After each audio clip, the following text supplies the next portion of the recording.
So part one turned the comments into a digital group therapy session for the latchkey generation. Apparently, we're all still a little mad at the Brady Bunch. One of you even said the biggest lie they had was that my parents loved me. The ones on TV always did. Real life, not so much. And that was brutal. Today, we're digging into the TV dad myth and the fake Al Bundy economy, and they have it all scammed that left us burnt out. Let's deprogram this mess. We grew up thinking our lives would look like a very special episode. Turns out it was more like a low-budget spin-off that got canceled mid-season. This isn't just nostalgia. This is about how those shows quietly rewired our expectations for parents, money, and adulthood, and why so many of us still feel like we're doing the wrong at 45, 50, 55. But let's start with the biggest lie of all, TV dads. On TV, if you got caught smoking or failed the test, there was a 30-second piano solo, a hug, and a life lesson from a guy in a sweater vest. In the real world, most dads' version of the life lesson is a grunt from behind a newspaper, possibly a beating, or being told to go find a flashlight so you could hold it wrong while he cursed at the station wagon in the driveway. TV told us, screw up, confess, cry a little, and dad turned into Mr. fucking Rogers with better hair. Real life was screw up, try to hide it, pray nobody notices, and if they do, deny it, because either way you're grounded for life or ignored. We grew up thinking love looked like Ward Cleaver having a kitchen table heart to heart. When we didn't get that, we didn't blame the writers. We blamed ourselves. We thought we were the glitch in the family unit. Newsflash, your parents weren't Ward Cleaver. They were tired. They were overworked. They were underpaid. And they definitely didn't have a writing staff handing them emotional clarity and good lighting. We're 50 now. We could stop waiting for that kitchen table talk. If it was going to happen, I'm thinking it would have happened by now. And the screw up isn't just that our parents weren't perfect. It's that TV programmed us to think that if we didn't get that kind of love, we must not have deserved it at all. And that's the part we got to rip out of our heads. And it wasn't just our parents they lied about. They completely scammed us on what middle class even was. Let's talk about the Al Bundy glitch. We were told Married with Children was about a loser. This guy was a shoe salesman, a man who touches strangers' feet for a living. And somehow that loser supported a wife who loved bonbons, 2 kids, a dog, and a 2-story suburban house.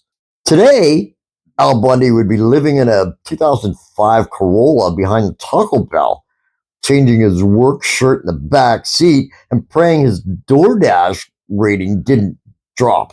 The struggling families on TVs in the 90s were actually living the high life compared to the current housing market. Full house, big yard, 1 income, maybe mom worked part-time for fun. That was pitched as normal or even below normal. We were sold a version of middle class that was a total fever dream. And then we grew up. We hit 30, 40, 50 and looked around like, why don't I have a sucking living room and a garage full of pointless sporting equipment? And if it made you feel like a failure because you didn't have a sitcom ready house on a single income, just give yourself a break. The math was always fake. The economy changed. The rules changed. But the script in our heads didn't. And that's not your fault. That's not you failing. That's you trying to live inside a TV set that never existed. Because here's the punchline. The biggest sitcom lie wasn't the TV dad or the fake middle class.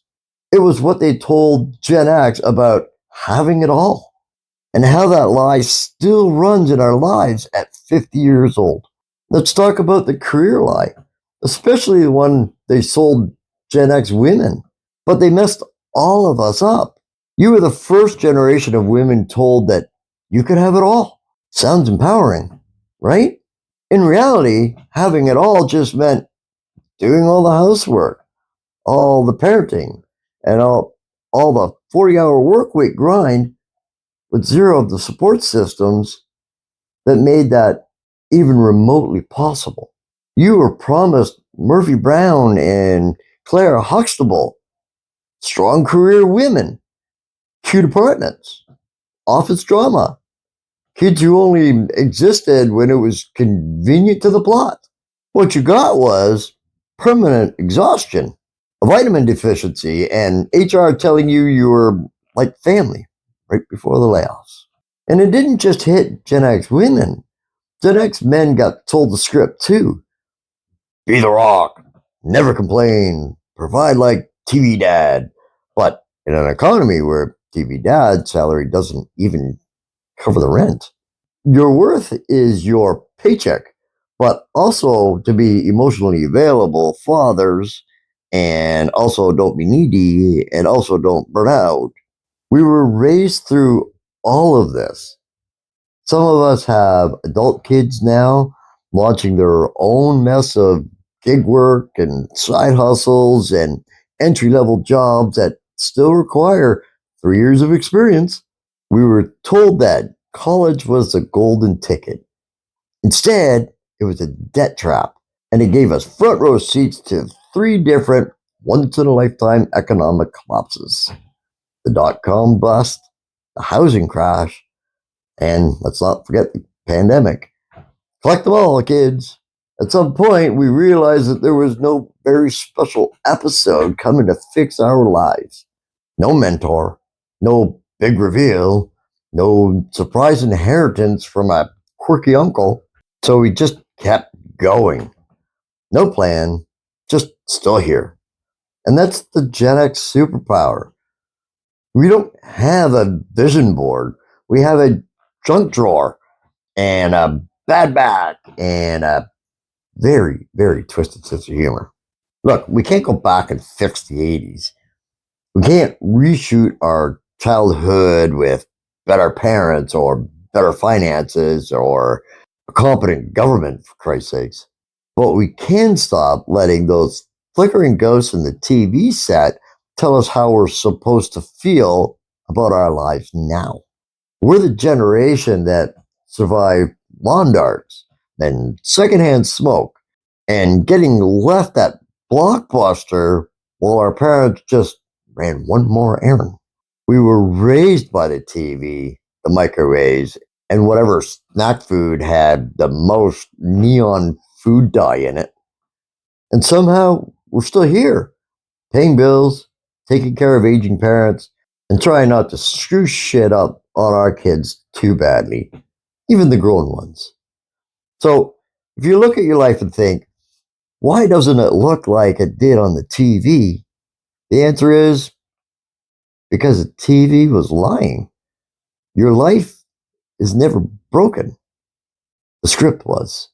We don't have to keep measuring ourselves against a fictional family in a house nobody on that show could actually afford anyway, in an economy that didn't exist. We get to write a different script now. Messy, weird, unpaid, overtime, sure, but ours. If this triggered any kind of memory of a particularly annoying TV lie, dump that in the comments. I'm pulling the best ones out because apparently we have a lot to get off our chests.